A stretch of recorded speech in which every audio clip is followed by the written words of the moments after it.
suit. Even I look in the mirror like, is it you? And I say, I must be the hottest in business. Yo. Top to my tennis shoes. Of a swimming pool. We get rid of cool. We get rid of fools.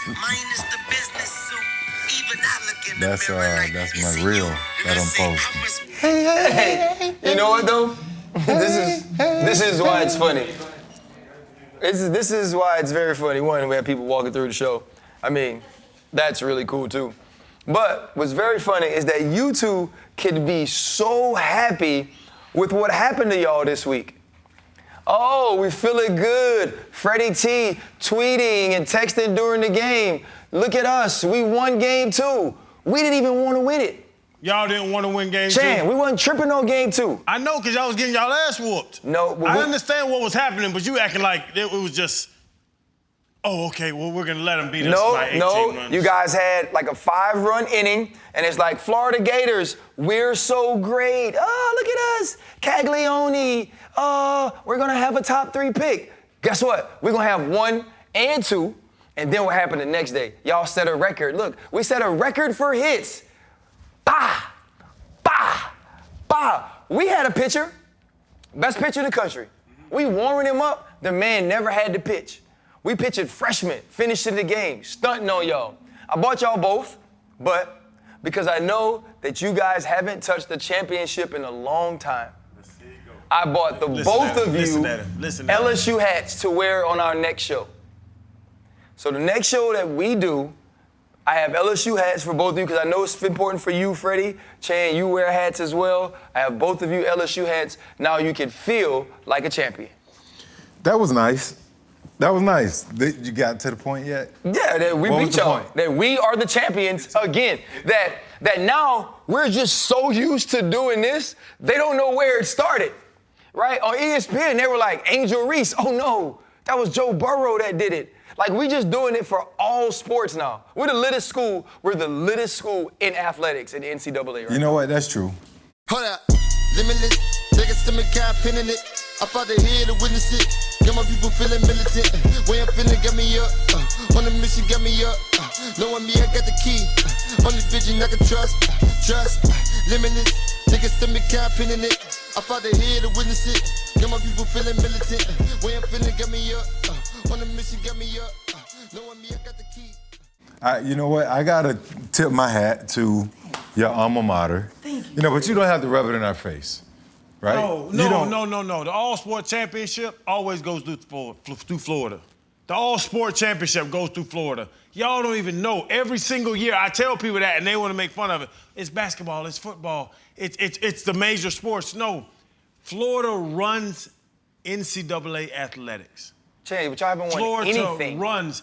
But it's saying, you know what I'm saying? You ain't got to always win. Oh, you just got to be good. Sometimes you be 2 and 3. Like, you know what I'm saying? Sometimes you be 2 and 3. Freddie T, are you going to wear the hat for me? No. Oh, No, I'm sorry. No, you know what? That's the thing. Love, bro. We got to do what we got to do. Thank you. You know what? Even so much, I went on Nike ID. Okay. When I got the exclusive alert, and I made some LSU colored dunk. And you gonna wear them? But they got Kobe Bryant forever on the back. But, you know, so as long as you don't look at the back, they're Laker dunks. So they're Laker dunks. You know what I'm saying? But no, seriously, LSU is showing themselves as a powerhouse. And I think what they're doing in the transfer portal with NILs, what you did with basketball, now with baseball, football has already been there. It's gonna be hard to compete with. I would say it's always an arms race, and I would say LSU figured it out. Well, I think the thing that we've learned to do, like honestly, like all jokes aside, we've used NIL probably better than anybody has because we haven't just focused on football, right? We have a gymnast who has the highest NIL earnings or projection in the entire country. She's actually not even the best gymnast on our team. Angel Reese, Flau'jae Johnson, right now Dylan Cruz, Skeens. We have all of these guys that we're putting money into all of the sports, not just focusing on the one. And now when you're Van Leith and you're over at Louisville and you're going back and forth with Caitlin Clark, you're like, hold on, wait, I could go be a star and compete with those girls that are on that team. I just think that that's why we're far ahead. But not everybody really wants to be a star. We could be like the Jets. And because the Jets, It's like, oh, hey guys, we want you on Hard Knocks. Oh no, we can't do Hard Knocks. We're too good. We have Aaron Rodgers now. Why would we ever do Hard Knocks? We went to Detroit last year. Yeah. Right? Detroit ends up having a really good season. They're a team that fights their way to having a winning season, but people fell in love with Detroit. Jamal Williams, right? Now you got your Dan Campbell as a coach. Campbell. Everybody's fired up to the way that he gives speeches, the heart that he has for his team. Robert Saleh could be the exact same way, but they don't want it. Chan, you'd become a star On Hard Knocks. On Hard Knocks. You'd become a star. What does it do? What did it do for the Lions? For the Lions, right? For the Lions now, right? Made It's a them team what? that won. It's a team that ended up winning. They became America's darlings, though. People started to cheer. People started to tune in. You knew dudes on that team from watching Hard Knocks that you didn't know before the season started. So it's different. And it is different, and that's good, and that's what Hard Knocks wants to do, is get that attention. The Hard Knocks thing, I love it. I love it. I love the insight. I really do. I enjoy Hard Knocks, and I watch it every single year, no matter what team is on it. But for them organizations, if you see the top organization, what do? Top organizations Every don't year. have to do it, though. If you go win it, you ain't got to do it. So what's the thing for the underdogs? For the No, young guys? it What's all- the positive of What Hard do I Knocks for always them? say? What do I always say? Like you said, the top teams, they don't need it necessarily. What do I always say? Exposure leads to Expansion. expansion. So the teams that are here, or if they anticipate this team is going to have a good season, that's where they insert Hard Knocks. And think about it. The old model of the NFL, we're always under the helmet. We got to be able to market these players. Fan engagement. I think Hard Knocks is genius. I remember the years when they first started, they came to Jacksonville. We needed it in Jacksonville. The coaches, the inside, the front office, we as an organization have to learn to manage the distractions. That's at home. It has nothing to do with the outside stuff. You're gonna go out there and ball, you're gonna go out there and ball. Hell, I know when the cameras are on me, I turn up. I want the cameras on me in practice. I'm gonna practice harder, I'm gonna go harder. I might talk more shit. I'm gonna let my homeboy know, yo, camera said we're gonna give it a little bit more. You know what I'm saying? But I'm gonna go back and do my thing. So I think the Jets, they need it. They got a whole new thing going on with Aaron Rodgers and the young receivers and Sauce on the other side defensively. It's a big opportunity for them. So if they show the world who they really are, then they go out there and match that intensity on the field and win like I think they can. Freddie, the Jets can win the AFC East. They can.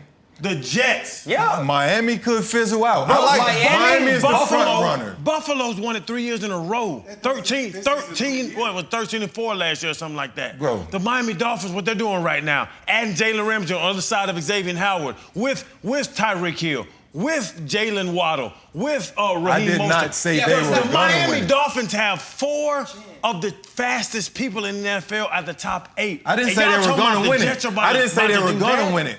Key word, I said can. But the point is this, though, They're right? gonna be competitive. There is no team that now has a more interesting core of people for that show. Aaron Rodgers is somehow fascinating to everyone.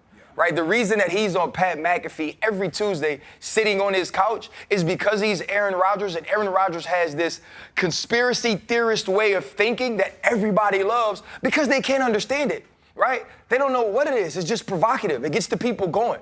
And right, so they lock in to what Aaron Rodgers just said. And now Aaron Rodgers has said, now being with the Jets, in the future, we could have the best player at each position on side of the ball. And Garrett Wilson and Sauce Gardner. People gonna wanna see that. Robert Saleh has like this kind of aura of tough guyness that Dan Campbell has, right? That kind of like, he swole up, bald head. When he go golf, he wear tight pants and tight shirt, so you can, like, he has that. Go be a star then.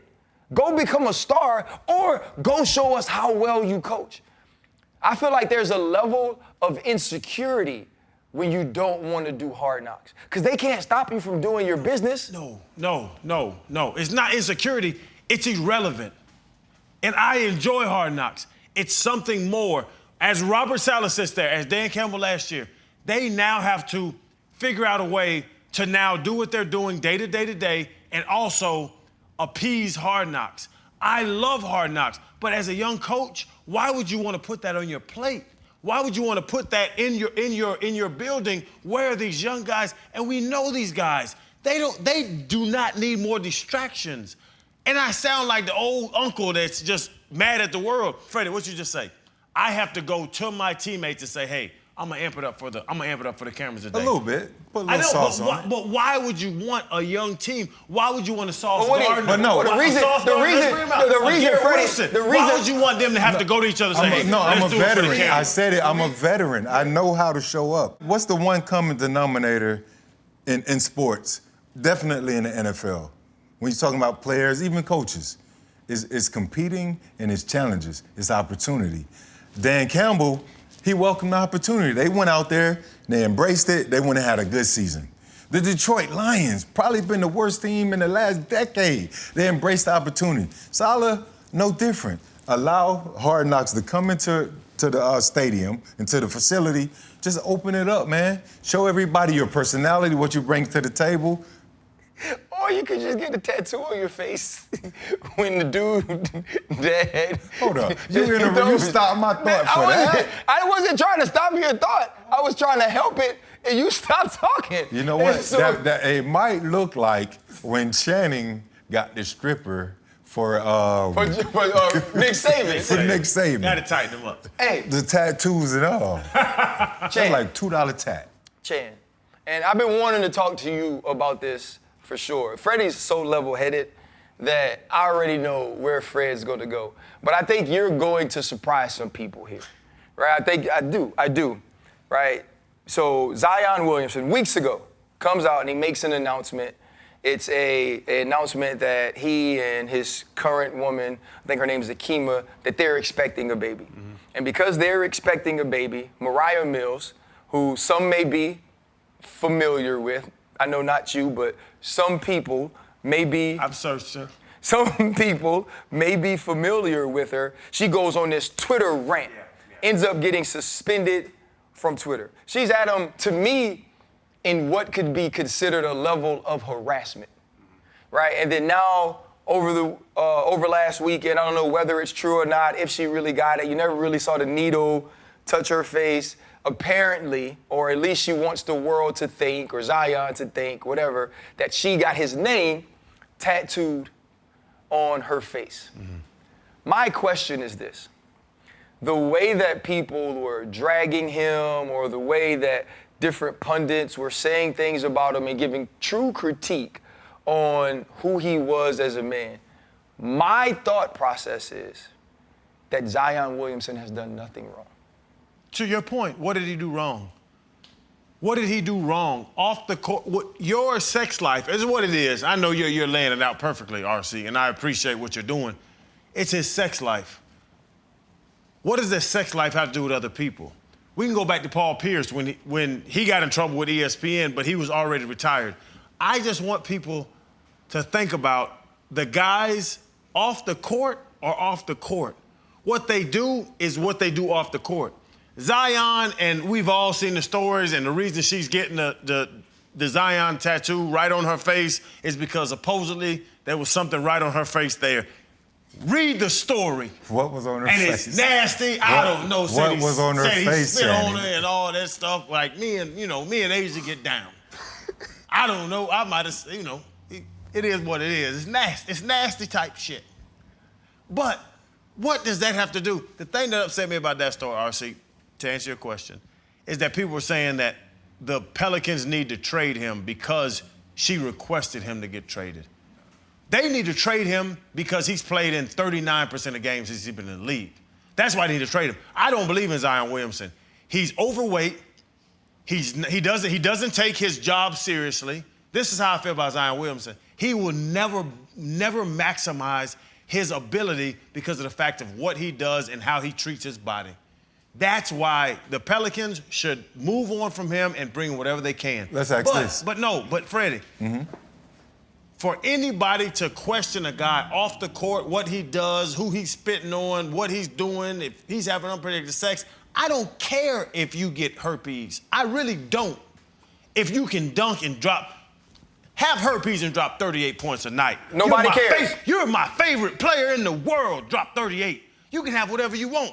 You can get, I don't even know if chlamydia is still around. Get chlamydia and drop 44 a night. Chlamydia, get your ass out there and ball. I don't care about that. And that's the part that I'm upset with when people are talking about an organization worrying about somebody's off the court life and go on the court with it. Those are separate places. Those are separate places. So we'll just meet in the middle. But no, seriously.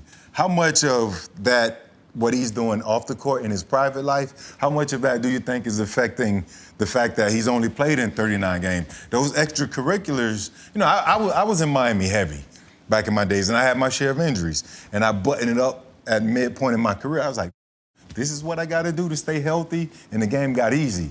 You know what I'm saying? How much of his extracurriculars do you believe is affecting his career? So can I answer that question? Both of you guys. So here is my thought process on it, right? It depends on how much of those extracurriculars have to do with what Chan calls running, right? We're like we don't see pictures. Rest is involved. Yeah, but we don't see Zion Williamson out all the time. There isn't pictures of him always in the club. There isn't pictures of him always in the streets. He's not at every event.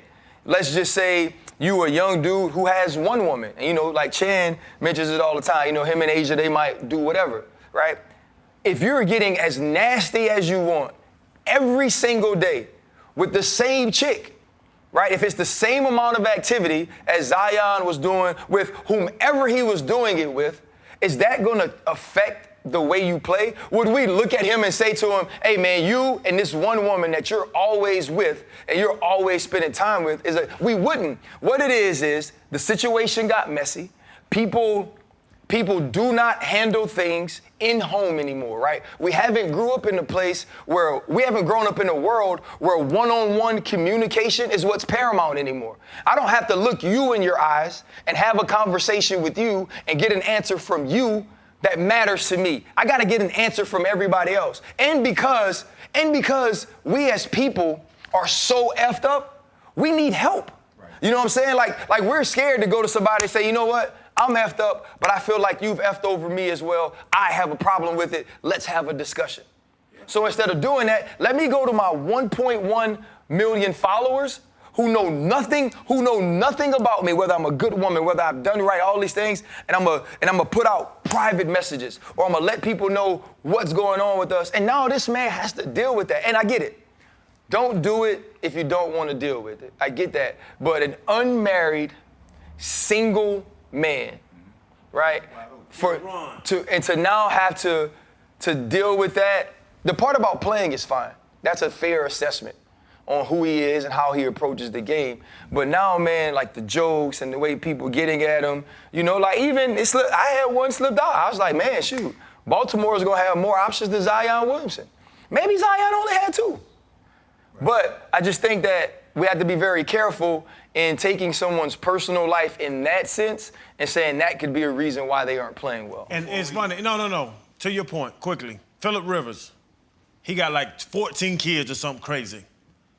Phillip Rivers gives his wife pure D hell every day. Phillip Rivers got a lot of kids. No, he does, for real. He gives his wife hell every day. But he at home. Is it a difference? No, it's no difference. If Phillip is having sex every day and Zion's having sex every day, but Phillip's having sex with his wife every day and Zion's having sex with 4 or 5 women every day, but they get the same amount of sleep, they get the same amount of rest, they're eating, their diet's the same, why do we judge them differently? And that's my problem with this whole situation about judging Zion and questioning him. I can question I question his availability because you've seen it. And that's the difference. And when he plays, he is a monster. Yeah, but that's the difference, Chad. He's not a monster. What's the difference? 14 girls. It's no difference. Wait, I don't want to debate you. A nut. I don't want to get into a yelling match. A nut with 1 woman or a nut with 6 women. You still get a nut, you still go to bed at 12. Wait, time out though. I think, but Chan, I think that's different, right? Like How? 14 14 in one day to 1 in one day is a different. What's the difference? It's a different level But of activity. the major difference is we sit here and have these conversations, but this is us. This is the pivot. Like, we take it easy on people. Take it easy? The real media, Channing won't take it, but the real media, like the guys who really get paid for it, they sleep, eat, shit it every day. The difference is, like you said, availability. Philip, he wasn't injured.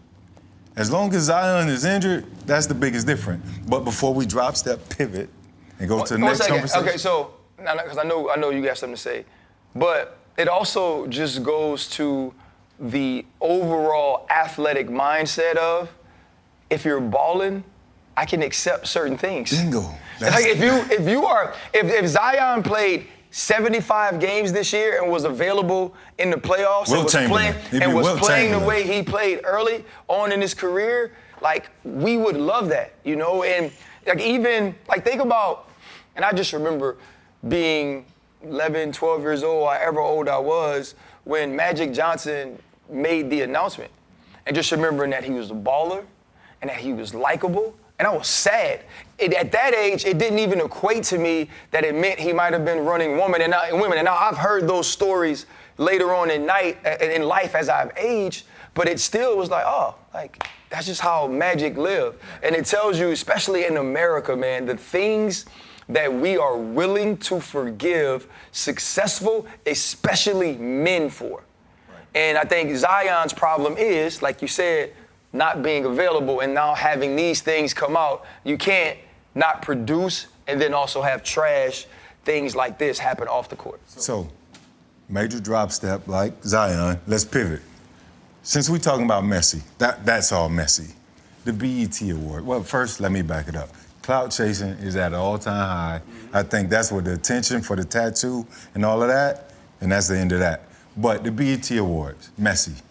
What do you guys think? What's the state of the BET Awards? Remember back in the day, we used to get excited to watch these award shows, right? You guys got excited? I got excited. Yeah. Because it was more so inspirations and black excellence and all that different stuff.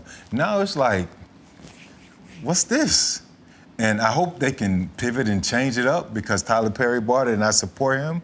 And I hope he's the right man for the job. But that ain't what, like, okay, for example, if you have a young aspiring artist go to these type of shows, you want to go there and they want to see the Beyoncés, the Mariahs, the people that, you know, inspired them to go do music.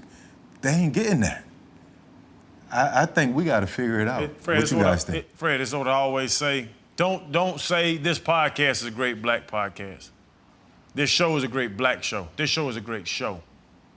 That's what I always tell people. Don't put us in the category of we're a great thing that with black people. We're just great and black people are involved in it. And I think that's what the BET Awards have to do. Because now it was grimy this year. To your point. It was grimy, we all saw it, you know, Tyler Perry, hopefully he can change it. But there's a standard that is set that you have to beat. You have to chase, you have to run. And you shouldn't be competing for the best thing in this color of people. You should be competing in the best thing that's on TV. And I think that's where we lost it. And I think that's where this year I was embarrassed by the BET Awards and how it was run, and people not showing up, nobody being involved, people winning and not even being there. It's not important to anyone. And that's what we have to get back with the BET I think Awards. Right, isn't that what happens though? Like, black people, and culturally you invent, and not just black people, I think in all walks of life, if you look at the LGBTQ community, it's when you won't open a certain door, we now create our own room, right? And we create our own room to be in that space. But the spaces we always wanted to be in were the spaces we weren't allowed in. And so back in the day, there was such a sense of pride to be able to go to the BET Awards and to be able to perform. Like, I remember Drake had to perform from a chair his first year because he had tore his ACL or something like that. But he wanted to be there so badly because the Jay-Z's would go, because the Beyoncés would go, that he went still. And it's very much like I said at the end of Travis's show, like, we have to take pride. We have to value it first. And I know, Chan, for you, it's like, okay, I don't want it to be the best black whatever. Why don't we just be the best individually, right? Don't compartmentalize yourself into, okay, now there's black people involved. This is the best of black this. No, just be the best. And black people are involved. That's my point with all of this. Well, I think, though, it certainly has deteriorated, but you have to look at the channel as a whole, right? You have to look at the fact that we would rush home to go watch 106 in Park, even though I knew Bow Wow was gonna have a song on there for 62 weeks, right? It was gonna go from 1 to 10, and I was gonna watch it every week, whether it was Free, AJ, Roxy, whoever it was, because it was what we did. We went in for that destination viewing. There were certain things that we looked at the channel as a whole for. That has changed, right? And so as that has changed, the music has been drawn out of it, which kept those people around. Because you were gonna go perform on 106 in Park. They were gonna have like the spring fling and all those things that people go to. And so as that has gone away, I believe the interest in being a part of that has happened. And the other thing is too, man, it's like young stars are different now, right? Think about, because at a time, our young R&B star was Beyonce. Our young R&B star was Usher, right? Our young rap star was Jay-Z, and it was Outkast, right? Like these were like true artists to the game. And guess what? You couldn't be seen if you didn't go to the BET Awards. If you got a mother effing TikTok and you got an Instagram, you don't need the awards. And I just think that like the time is so different. And as what we've done is we're the old form that are now adjusted to the new form, and it's met in the middle and made the pivot. That's what BET has to find a way. They do have to find a way, but much like you say, if you can get out there, you can allow a platform. You have all these other award shows that haven't really lost a step, you know what I'm saying? Like, they're still the top of the top. They're running 50, 60, 70 years and still running now, all of the big awards. I think when what would the big awards be? Grammys, MTV Awards? And we can be right there. And Billboards, right? Yeah, they can be right there. Country music. The 3 I's, right? You're talking about interest, right? Inspiration. We need the people that look like us to be there, to inspire us to want to be there, and impact. You know, much like take Jason Lee, for example, right? With the Hollywood Unlocked Impact Awards. We attended. And in that building, in that room, wasn't it beautiful or not? Yeah. It was 99% people that looked like us, and they did an amazing job of just really giving back. People that have impacted the culture, and we can continue to do that. You gotta lead with positivity. A lot of that, what we saw on the BET Awards, and I really, really, like, there's transparency and realness, and I'm cool with that, because I like to say it's my people, but sometimes, man, you gotta turn the camera the other fucking way, because that shit don't make no sense. It's fucking pathetic. And it makes you, not that I look down on them, and I'm not, but it's like, come on, we could do a little bit better. Freddie T, but what you're doing is, like, you're bringing these people together that's who they are. But I think it's unfair to say, turn the camera, or it's unfair to ask people to behave ways that are different that you don't promote. Like you promote that behavior. That behavior has made certain people famous. Those people who may behave in a certain way, if they behave in that way, if I'm JT and I throw a phone at Uzi, somebody's gonna wanna put me on the podcast to ask me about throwing a phone at Uzi. And if I'm sitting next to that person that's asking me the question about the podcast or about the phone, they're not gonna say to me, hey, you shouldn't throw that phone to him because it feels that way.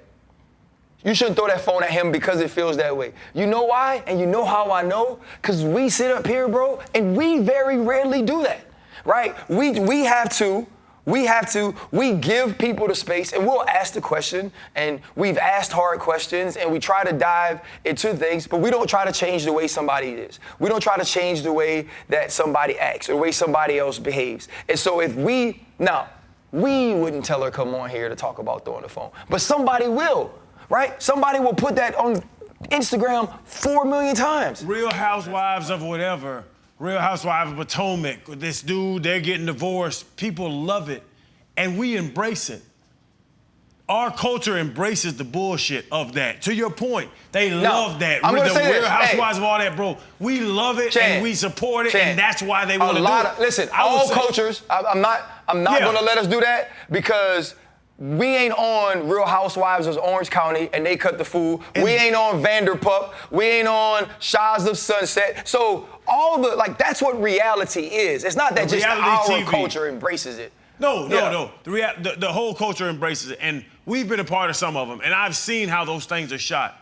And when they come to you, you know what they say? Hey, how do you feel about this dude? Oh, that's my ace. How do you and your wife feel about this couple? Oh man, we've been cool with them for 10 years. How do you feel about them? We don't really fool with them. Like we don't know them. Okay, y'all need to have dinner. It's what the structure of those shows are. On all cultures, it's what the structure of those cultures are. And that's what people love, they embrace. They don't want to see positivity. They don't want to see happy families. Like me, Asian, the kids, like we've told shows before, like, I don't know what y'all want to do with us, but we're happy on the weekend. Y'all want to come film us? We're going to be in the pool hanging out. We're going to go fishing in the backyard. Like, it's normal. That's not fun. That's not cool to people. It's what consumers have figured out that they want to see, and that's what they want, and every culture embraces it. But when it's the black culture, it puts a spotlight on, okay, yeah, this is what they want, this is what they like, this is what they do, because of the fact that we have to bring up that it's the black culture. If you think about it, oh, this is just normal TV. Do they call HBO and Showtime and all these shows, do they call them white shows? No. What do they call them? Shows. Correct. But then when Tyler Perry makes something, what does he call it? Black show. A black show. So we're fighting from behind. Really, we're fighting from 400 years behind, to be honest, and slavery and all that, Jim Crow, we can really get into it. We're fighting from behind. But when our people gravitate towards that, it is so sad, and I hate it, but it's what everybody wants. To your point, everybody wants drama. Everybody wants the trauma. Everybody wants the viral moment. The viral moment. And then when it's us, we're so far behind, and now that's normal size. That's normality, and I hate that shit 100%. But you brought up something that I think is important. You brought up like authenticity, right? And being real, saying that if you talked about 3 couples, that was y'all aces, right? They're not gonna tell you to hang with that couple, they'll tell you to hang with the couple you aren't cool with. And maybe there could be friction there, or maybe you'll have to learn to get along with one another, all of those things. I have been not struggling, because I don't struggle with a lot. I was sitting down in Austin last week. I was training some guys, and the lady, she's a counselor, and she's a therapist to some of the players. And she sits next to me and she goes, I just want to thank you. And I was like, for what? She said, because of your show and the safe space that you guys provide for athletes and the safe space that you guys provide for entertainers where they can come there and they can be vulnerable and they can talk about mental health. And I didn't feel like a fraud, right? Because I never come over here and lie. Like I just don't, I won't say it if I gotta lie. But I was like, I had to be honest with you. I said, I am actually not who creates or who works purposely to create a space. I said, I'm actually trying to learn, right? I said, because I grew up differently than that. You know, like I grew up, and I talk about it all the time, pushing through. I said, so really I'm asking those questions so I can now understand what people are going through. But what I have to ask y'all is, too, how much pressure or how important do you think it is in our platform to be honest, to be real, to be authentic, right? To be able to walk off of these sets And when people see us, that's exactly who we are. That's exactly what we think. And if they think something differently, like that woman thought I was like creating this great safe space for this. And I was like, no, ma'am, I'm trying to learn because I actually don't think like that. How much pressure do you think it is for us to be exactly what we are every day once these cameras come on? Yeah, there's a meme or caption floating around Instagram lately talking about honesty makes it easy for everybody. You know, so when we get on here and we're truthful and we're honest, it makes my job easy just to open up and speak to that. I think our conversations breed is a breeding grounds for other conversations. And, you know, we get out here and we spill our guts, you know, with no hesitation, totally transparency, vulnerability. And that's how we started and that's how we are. That's what people expect of us. And it's so easy. I don't think there's no pressure. There's no pressure on my behalf because that's just who we are. You know, we're not running from anything. And I like going that way. People call you out. They can see straight through the bullshit. They know Chan gonna Chan. They know who you are. They know RC gonna get on Sports Center. You know, you'll have 2 or 3 people say, oh, Disney, but no. The other 97, 98% gonna say RC a real one. You know, RC spitting that shit. And then, you know, I'm gonna speak to it how you guys speak to it. We don't lose anything by doing that. So there's no pressure to answer your question. There's no pressure. I think it's pressure on him. I don't think it's pressure on him. He's so loose. He's loose. It's no pressure on me. He's loose. I would say there's no pressure on me, RC. There's a saying, be yourself, everybody else is taken. And people come up to me, and I love when people come up to me in the airport, going to my son's football practice, out with Asia, and they talk to me. And they walk up to me, and they're like, oh, man, Chan, and they recognize me, and they give me dap, and I'm like, what up, bro? You good? And I look them in the eyes, and I'm me. And it's a fulfillment for me when I see the click that, oh, okay, y'all are the same dudes. And I answer questions about y'all all the time. They're like, yeah, man, the dynamic between y'all, you know, Freddie's the OG, we all know that. Freddie's the OG, give people flowers. When he talks, everybody gets quiet and listens. And he can talk as long as the fuck he wants to. He can take 4 minutes to get to his point, and everybody's just gonna sit there. Be honest, you know what I'm saying? Everybody gonna sit there and listen to that motherfucker until he gets to his point. RC's an orator. Bro, you speak so well. You line up stuff so well. And we know we know how you're getting, but it's beautiful. You are beautiful. Eloquent. You speak beautifully. You're eloquent. And that's what, and they're like, and you're the wild card. You're gonna ask questions people don't want. And I'm like, yes, that's exactly who we are. And then they meet us and they know it. It's if no you go pressure. 4 shows, like if you go 3 shows and don't say something nasty, there's gonna be people asking what's wrong with you. 100%. Like I have been told straight up, y'all gotta let the leash off Chan. I had to, like, somebody come, I said, hey, bro, don't nobody tell Channing nothing. I was like, we doing shows. And I said that sometimes the moment presents and he does it. I was like, but we don't force a certain thing. And I was like, and we're freaking layered. You know what I mean? I was like, sometimes it's time to be funny. Sometimes it's time to be serious. What I am having a difficult time figuring out is, and it was like all these things came up at one time. I had this woman talking to me about mental health and the space that we create. I'm going through some things with my family, and I have a child who deals with some things mentally. And I was told that, like, it was hard to tell you certain things because you are a push through it type of dad. You know, I was told for some people that works. For me, now I know it doesn't. And the hardest part is like you're just doing your best, right? Like I want to be the best father I could possibly be, right? And I want to be the best husband I could possibly be. I want to be the best son I could possibly be. I want to be the best host. I want to be the best analyst. I want to be the best trainer. I want to be all these things the best I could possibly be, which if you're giving all of those things in all of these pots, what do you have left? Right? Like when I sit down at night and I think to myself and I'm like, let's go through the pots you've deposited in, how many times did you think of yourself today, right? And then the next thought is, how selfish of you is it that you're now thinking about how much you thought of yourself? Because of my mindset of everybody else has to be taken care of. And in not taking care of myself, or in working so hard, or in doing these things, or in telling people push through, or pushing through myself all the time, am I just effing everybody up anyway? And it's like, you know, like now, like I actually almost died, but still never thought about dying.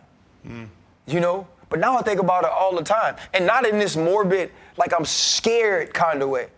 Like in a real, like, oh hell, this could happen. Right? And if it happens, and I'm dealing with all these things, and I'm trying to put all this stuff in place, and I'm trying to make sure everybody's okay, whatever happens before everybody's okay? You run your cup empty. Right. You run your cup empty. But it's so, and I would say this, with athletes, I don't know if y'all agree, we're so performance-based that we need an analytical number to figure out what it is. You know, if you had more interceptions, you would go to the Pro Bowl. You know, if you had more touchdowns, more yards per carry, whatever, you go to the Pro Bowl. I think something with athletes, you have to have a analytical percentage or something of that nature to see success. And I think we try to do that. And it's something that me and Asia explains to me all the time, like, you can't quantify everything. I try to quantify everything. Athletes, I think, try to quantify everything because numbers are what we live off. We can't quantify how much time, my kid's struggling. I spent 6 hours with them. Okay, they're struggling. Okay, if I spend 7, it's gonna be better, or 8. It doesn't work that way. And I think that's a lot of athletes' problems, is that we're judged, we're paid, we're really quantified in a box of numbers, and we try to figure out that in life, and life is not there. You know what? It's not about numbers. You know what it is? We were tricked. We were tricked. You know what I was tricked by my coaches? If you work hard, if you do it this way, this is the result, right? If you get in here and if we bench every single day for the entire summer, your benchmark and what it was, your max, and what it was in May will be higher in July. And every time I did it, and every time I stayed healthy, every time I listened, it was higher.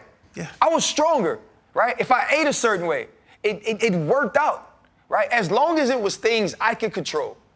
If I worked at it and I did A, B, C, D, then it happened. That's not real life, right? And it's like you put. But is it not? Yeah. Is it not? Can you not make A, B, C, D in real life and resolve things? Can you not do it? I don't think it was necessarily considered being tricked. Like, there's a certain mindset, right? You're talking about getting as close as possible to perfection, the repetition. You know what I'm saying? Trying to be better than you were yesterday. 2%. Yeah, my role. Each day, getting better each day. And I think we needed that. To be able to be crazy enough to be in that space, in that box. Because we lived our lives between the chalk. Anything outside of that, when somebody asks you how far is something, what would you say? 20 yards, 30, 40? Everything I measure is by yards. Yep. That's what, because I live within that box. And in terms of pressure, we put the pressure on ourselves to be great. You had to do that before you went to the Super Bowl. You put that pressure on yourself. Anything you did in life as an athlete, you put that pressure on yourself. So with that, I want to pivot, because I think this is something that people need to hear us talk about. Do you guys think it was pressure for the Chicago prosecutors to drop those charges of the young man, the 14-year-old who shot and killed and defended his mom from the brutal attacks in that restaurant? I think it was a shame that he had to deal with that. I think it was a shame that he got called up to do that. You know what I'm saying? I think that should be nothing that anybody gets put in that situation as a 14-year-old to protect their mom, and I would have done the same. But I feel for him to have to make that decision at that age is what it is. And the prosecutors, to make it. I think he was doing what he was told. So for them to drop those charges, I'm not saying I'm with it. I hate to say, like, even we were talking to Travis Rudolph, we're like, and at the end of the show, and RC did a great job of saying, like, we don't promote gun violence. Like, I don't think nobody needs to be shot. Like, that's dumb. But a 14-year-old mind shouldn't have to decide between listening to his mom and making a moral decision. And I feel sorry for him for that. I don't know. All people are different. Correct. All men are different. I can only speak on my 43 years of living. I've never been told anything by any woman that would make me want to hit her like that. Just never in my life. I've never been out at a party. I've never been in line waiting for food. I've never been in an argument anywhere about anything that made me look at a woman and say to myself, I want to knock her out. And this is for all women. All women should be valued. All women should be given the grace and understanding that a level of emotion that is displayed through words should never be met with violence. Mm-hmm. But for our culture, and I know we just had a show, or we just had a segment where we were talking about it not being a black show. It's like, how much more undervalued and devalued can we make black women? Yeah. Hardest position in the world. Like, you think about mortality rates in hospitals. There's no mortality rate higher than black women. Right? You think about just in the sense of being able to marry men that look like you. That's changed. When you see them in the sense of them raising their kids in a situation where they have to, and this isn't every culture, a situation where they have to raise them alone, how difficult it is for now you're asking this black woman to raise this black man without a black man. It's different than raising a man of any other color in this country. And we should be asking that America values these people. But on video, right? Think about anytime you say, or I say, which I do, when an unarmed black man or when an unarmed black individual, a woman, a person is killed or shot by the cops, the first thing you hear is black on black crime. No, black on black crime is a misnomer because you kill and you commit crimes on those who are in your vicinity, on the people who are in your proximity. But that's what they use on us because they like, you don't even care. Or they point to the music and all this stuff. And on video, we have a man cocking back and telling him, I'm gonna knock you out, punching this woman. Carlicia Hood communicates to her son that at the time, Jeremy Brown is beating her. The kid gets the gun out of the car, he's 14 years old, he shoots him, and Brown approaches him is what the records say, and he shoots him again. And so now she's arrested for first-degree murder and contributing to the delinquency of a minor. But really, she's just trying to save her life. Correct. Yeah. Right? And like you said, I don't think anybody ever just deserves to die, but damn, that's his mama. And to him, ain't nobody else taking care of her. You know what I mean? But that's on, and I'm not that man, you're not that man, that's on him. Mm-hmm. And I get it. To his family, that doesn't change that they love him. That doesn't change that they'll never get to see him again. That doesn't change the hurt. I'm not saying that it should. I'm not saying that it should be all good that he's dead, but golly, bro. And it's sad. And it's like, you know, it's one of those situations like, we can't be quiet about that. Right. You know, and so like, man, I don't think it's pressure because I think it's right. I think it's the right decision. I think they did it the right way. Arrest them first, unfortunately. Arrest them first. Go through your due diligence of finding out what happened because somebody did die. He deserves that. He deserves his death to be investigated thoroughly. And when it's done and you come to the right conclusion, let the people go, man. Let the people go. And it's like, I'm tired, bro. But it's the most marginalized, disrespected sex is women. The most marginalized, disrespected race are black people.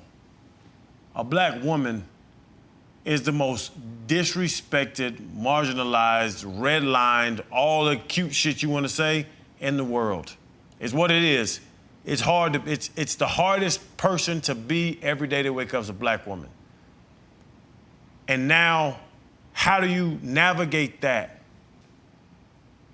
disrespect with a situation like we're speaking of? How do you navigate that? How do you figure out what I'm supposed to do? How do you figure out who I'm supposed to call? Who's supposed to help me? Who's supposed to do it? If the police were there, if the police were sitting there in that, you know, we know cell phone videos and all. If the police were there, they would have dealt with that, but they weren't there. So what do I do now when I have a son and I have somebody that could figure that out? And that's the problem with women. Every color of woman being disrespected in that way and marginalized in that way.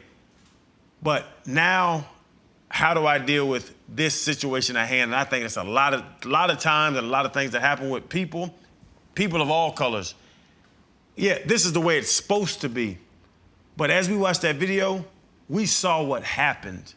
What would you do if that was happening to you current moment right now? And that's what I think a lot of people need to open their eyes to, open their minds to. You know, I think when it went along the lines of being shot in a restaurant, and then some reports say he followed him out. So force was initiated, then he went and finished him off, per some reports. But I believe there's only one person in the world, or actually that was in the world, that would disagree with the force that the young man used, and that's the aggressor who's no longer here. Everybody else would typically say the young man did the right thing by protecting his mom.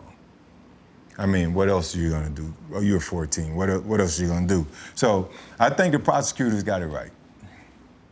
The hardest part about decision-making in the law is that as much as they try to make it black and white, sometimes it's gray. I think this is a situation that is gray. Travis Rudolph's situation is a situation where it's gray. The larger factor is like, how much life do you take from people?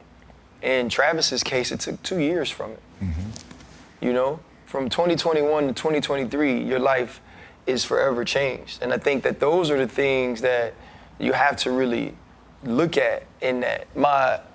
Even in having this discussion, though, you think about what we're tasked to do, right? And the questions that we're asked. You know, you mentioned being at Jason Lee's Impact Awards, and the question is like, what do you guys consider success? And like Fred said something super sexy, you know. I was gonna ask you about that super sexy shit. Could you imagine doing a whole show on First Take or any of your segments on ESPN, like, you know, NFL Live, like in my voice? No, because I can't make your voice. Try it. I'm not gonna try it. You should try it. I'm not gonna make myself look foolish on the show. Hey, it's Ryan Clark here. He's like, but like as soon as he said, they're like, hey, Fred, so what are you looking forward here tonight at the Impact Awards? Shit, I'm looking for some sexy shit. That's it. Hey, did he not say that? Hey, Chad. I was like, what? Hey, and then remember the lady goes, we had some round tables. Hey, and the lady goes, well, I'm trying to do what you trying to do. And he's like, I don't know what that was all about. Yeah, I was like, that part. Hey, look, I look back, whoa, that is not why I was uncomfortable. Hey, I was uncomfortable. Hey, bro, how about Jason Lee's security guard wanting to put hands on us, though? Yeah, he ran up on him. He was doing his job. But he didn't want that smoke. Fred. No, he was doing his job. Hey, Fred, he actually was not doing his job. No. All three of us got to Jason. Well, yeah, that part. But Ryan grabbed him, you grabbed him, I picked him off the ground, and then the man would run up with his arms bowed. Bitch, you failed You at this. failed. Jason is joke. Hey, matter of fact, he is taken. Hey, Jason. Kidnapped We Jason. could have took Jason Lee cooked from Jason. his own awards, bro. Put him in the car and drove away, and then the man would have still been sitting there with his little elbows bowed. Hey, but wait. Why, though? Here's my biggest problem with him, no Chan. After he realized it was cool, right? Because Jason's like, oh, nah, these my boys. He doubted everybody. No, he was still bucked up, though. Bowed up. Yeah, like, hey, man, put your arms down, dog. Like, I flexed his little elbow back down. It was like that. I pushed a little elbow in. I was like, bro, you good. Yeah. I pushed a little elbow down. He was about 6'4", but he was 192 pounds. Yeah, Jason need to hire some bigger motherfuckers to protect him. I'll tell him now, Jason, get some bigger dudes. Hey, man, this was a good show. It's always good, man, when we get to chop it up. Everybody straight? Anybody else need anything? We good to go? I do want to go back before we shut it down. I know we got to shut it down. About the Impact Awards, though.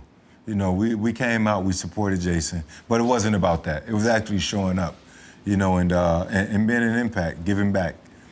What do you guys think about our visit to Hollywood Unlocked Impact Awards? How was it? Everything was free. I'm a big fan of free. No, I think I'm uncomfortable in those settings. Why? It's weird because you know what? It's weird that you are uncomfortable. That's why I'm saying People why. love you. Yeah, they do. I'm very uncomfortable in those settings. I think I spent so much time rationalizing why I never get invited to them. I think I spent, you know, I never went to Super Bowls I didn't play in. You know, I've said that before. This year I'm gonna go to the ESPYs, right? It must be my first time ever. Yank would always be like, why don't we go to the ESPYs? You work for ESPN. And my thing was always, because I don't want to get like some bump ticket because I asked for a ticket because I work for ESPN and they like sit me at the top. You know, I was like, when you go to those things, like they care about the players and they care about the award winners or the entertainers that they bring in. And it honestly hasn't been, bro, until us that I've been in these situations. We went to Komodo for the opening. Dallas. For Happy Dad and Grutman. And like I remember when we first got in, it was packed, bro. And when we first got in, I just put my back against the wall. And not like put my back against the wall like I used to do when we went to the club that was in Port Allen when I was in college, because I knew I put my back against the wall so they couldn't steal me from here when they played like Nuck If You Buck or, you know, like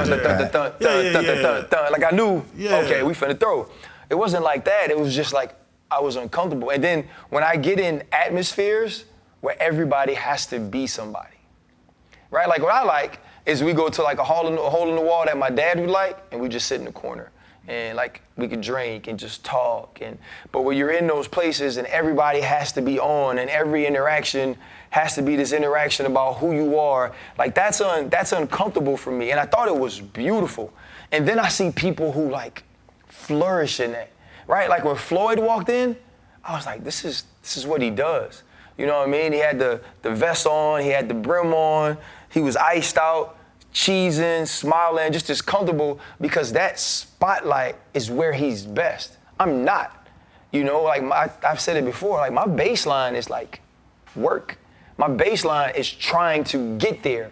And so now being there and having and I don't have an imposter syndrome because like I don't just walk around that room like, oh, everybody's better than me. But I do feel a level of like social anxiety and discomfort in those settings, which I'm working on, but like it's hard for me. And it's so crazy because of the fact that I've said it before, I didn't believe in the mental health stuff until I was around Joey Porter and Ricky Williams. And Peasy is crazy. And Ricky, I've watched him at Prime 112 with me and Ronnie Brown sit there and have a wonderful, loving conversation like we're having right now. And then some people walk in and we expand the table and 4 or 5 people sit down and I see him, I was with Rick the other week and I've told him, we talk about this story and he laughs about it. And I could see him melt as a person. And I saw the social anxiety stuff. But I don't understand, like, I can't fathom why you And I'm social, which is the other weird part. That's what I was gonna say. I can't fathom why you it's weird, bro. feel that way in a room of people that want to be around you. Because I've said it before, I really feel when I walk in a room, like I want to tell everybody you're welcome. I feel that way, and you, like, y'all can see it. Like when I walk around, like you think you're the best thing in every room I'm we the go best into. looking, the smartest, the best, the most intelligent, the everything in the room I'm in. And honestly, y'all probably got me if I want to be truthful to myself, but I don't feel that way when I'm in the room. And we've talked about this off camera. I'm glad we're talking about it on camera. I do not understand why you're like that, because what you do and the skill level you have and the things you've done on and now off the field are fucking superior to 95, 99% of people I know. And I get upset with you when I see you leaning against the wall. I'm a small group guy. You know what I mean? You make me mad when you lean against. Yeah, you were like, what is wrong with you? Get your ass off this wall and come talk to these people. Right. That's what he needs to do. I mean, you're dope, bruh. Yeah. But I understand it. Yeah, I get it. I don't know, man. I think I was probably more social in settings like that when I accomplished less, because I felt like it was less pressure to be a certain thing or whatever. And I don't know. I mentioned death earlier and that we are getting older. A friend of mine passed recently, Clark Higgins. We played together in Pittsburgh, and he has a daughter and a son, Damon and Elena, his ex-wife, his mother. And the last time I saw him was at Troy's Hall of Fame induction, and Alan Faneca, Coach Cowher. And so it was like a really big Pittsburgh Steeler gathering and function. And he had dealt with some demons, with some substance abuse, and his mom was like always with him. And she was so happy. And he was so happy to see us. Clark was 46, man. And I got the call on the day it happened from Jack Kearney. He's the chief of police in Pittsburgh. He was always our head of security. And he was, and like Jack's Jack's kind of like Jack Bauer off of 24. He's just one of those dudes, man, like doesn't get emotional. You feel like if the world was ending, he'd be the one fighting for it. He was like crying. You know what I mean? Like grown men don't cry. And in that time, man, and y'all been around it, he was like, man, he's like, y'all were so special. He's like, I'm so grateful I got to be a part of that. And he's like, and we lost one. And so I want to dedicate this show to Clark. I don't know what your demons or the things that you fought did to your loved ones, but you were always beautiful to be around. And you made us happy, and you made us smile, and you worked like nobody else worked that I was ever around. And you lived with a joy, man, that even if it was only 46 years, you brightened so many people's day. And I don't know if your family will see this, but my condolences, our condolences, our prayers and our thoughts are with you all. I love you, brother. See you soon. 5'3". 5'3". Beautiful. My man. It's crazy, bro. Yeah, bro. Hold up, limitless, take a stomach, got pin in it. I fought the head to witness it. Got my people feeling militant. Way I'm feeling got me up. On the mission got me up. Knowing me, I got the key. On this vision I can trust. Limitless, take a stomach, got pin in it.